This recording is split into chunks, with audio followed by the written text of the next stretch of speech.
This is Michael Barron's February 28th, 2021 in Port Aransas, Texas, at the Community Center trailhead to Charlie's Pasture North Nature Preserve. And here on the right you see two male redhead ducks, and on the left a mottled duck. The redhead ducks are winter residents like most of our wild ducks. Sometimes you see them by the thousand in flocks that looks like drifts of smoke flying across the ship channel. And mottled duck is one of our few year-round resident duck species that breeds here, similar to female mallard but with that cleaner yellowish bill.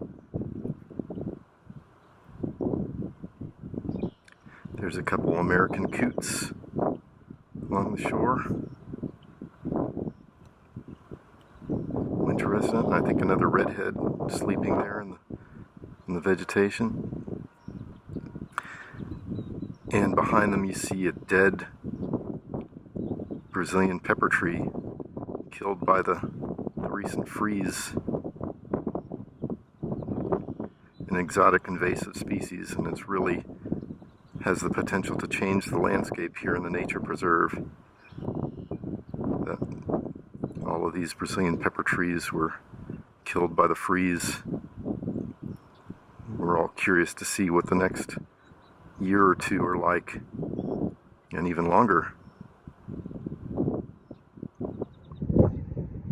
A little further down the trail in the nature preserve at Charlie's Pasture, starting from the community park, I hope you can see behind me the line of reddish brown, orange brown, dead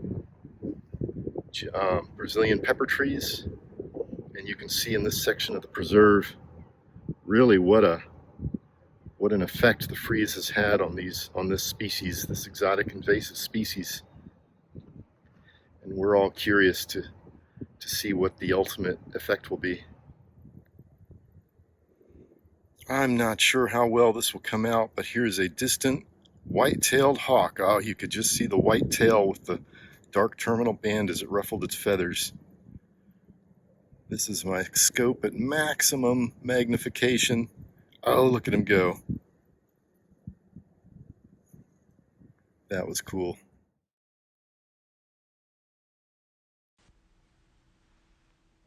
I was finally able to get closer to the white-tailed hawk that I spotted from way in the distance and got some footage previously through my spotting scope. This is through my big camera, and the wind was so constant and stronger in this clip I had to record a voiceover. The original audio part of the recording was just not usable. There was too much wind noise. But it's nice to see this white-tailed hawk up close. The lighting's not the best, but you can see a lot more detail, much sharper. You can see the rusty brown shoulder and kind of the slate gray graphite head and back against the white breast. Really cool to see this bird closer up.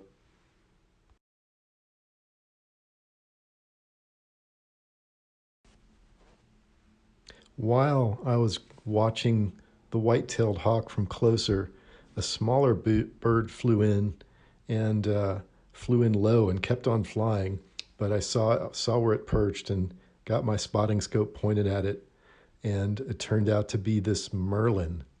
Merlin is a falcon. We have 3, sometimes 4 species of falcons that winter in Central and South Texas, especially along the coast. We have the most common American kestrel, the smallest, and we have the largest is the peregrine falcon, who, despite being a mountain bird, when it breeds, will spend a lot of the winter on the mud flats, the lowest place you can get to.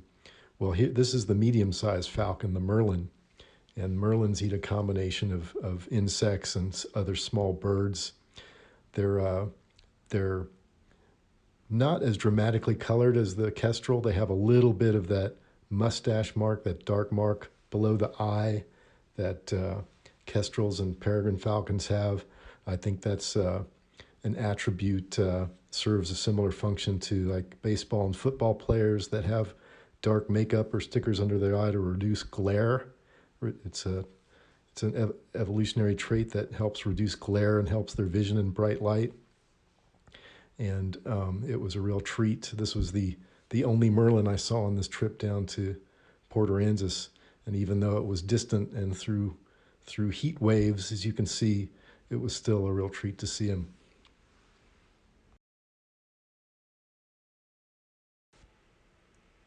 In the pond that the pavilion overlooks, I finally got there.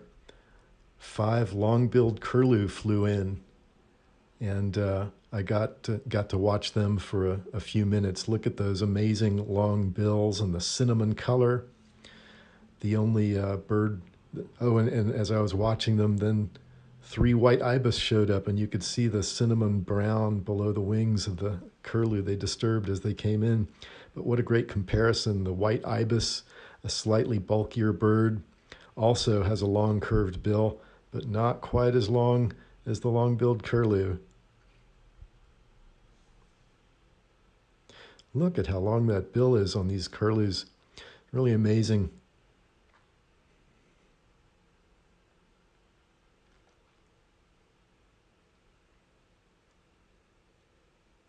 Such a great opportunity for comparing these two species. There were also like 2, maybe 3 osprey in the area. One was hunting over the pond as I was in the pavilion, and I got a little bit of caught a little bit of footage of the osprey flying, hunting, kind of circling over the same area, watching for fish.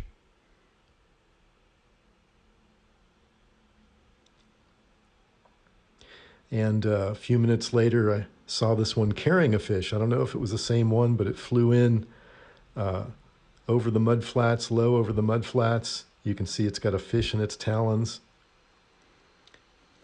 And it found a spot behind the mangrove trees where it settled down, presumably to eat the fish.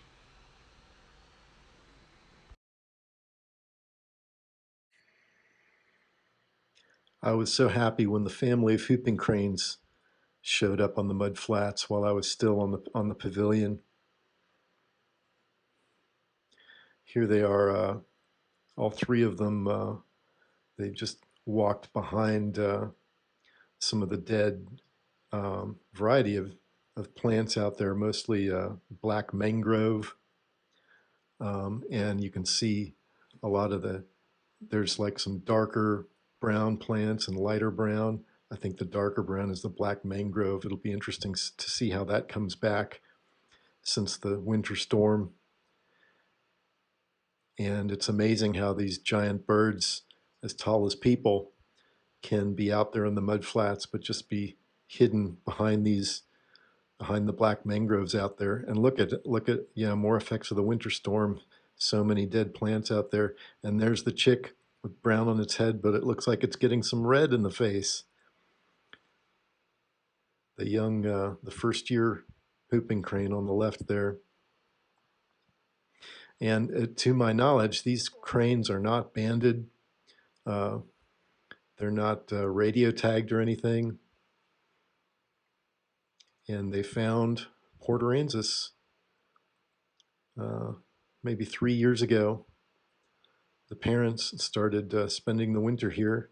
We assume it's the same pair that's been coming back. And the Port Aransas birding community has been so excited that they returned this winter with a chick, or some people have heard call it a colt. And we're so happy that the Port Aransas Nature Preserve can host this family of endangered whooping cranes. And this was a great way to end my morning walk on Charlie's pasture in Port Aransas, and so glad I could share it with you.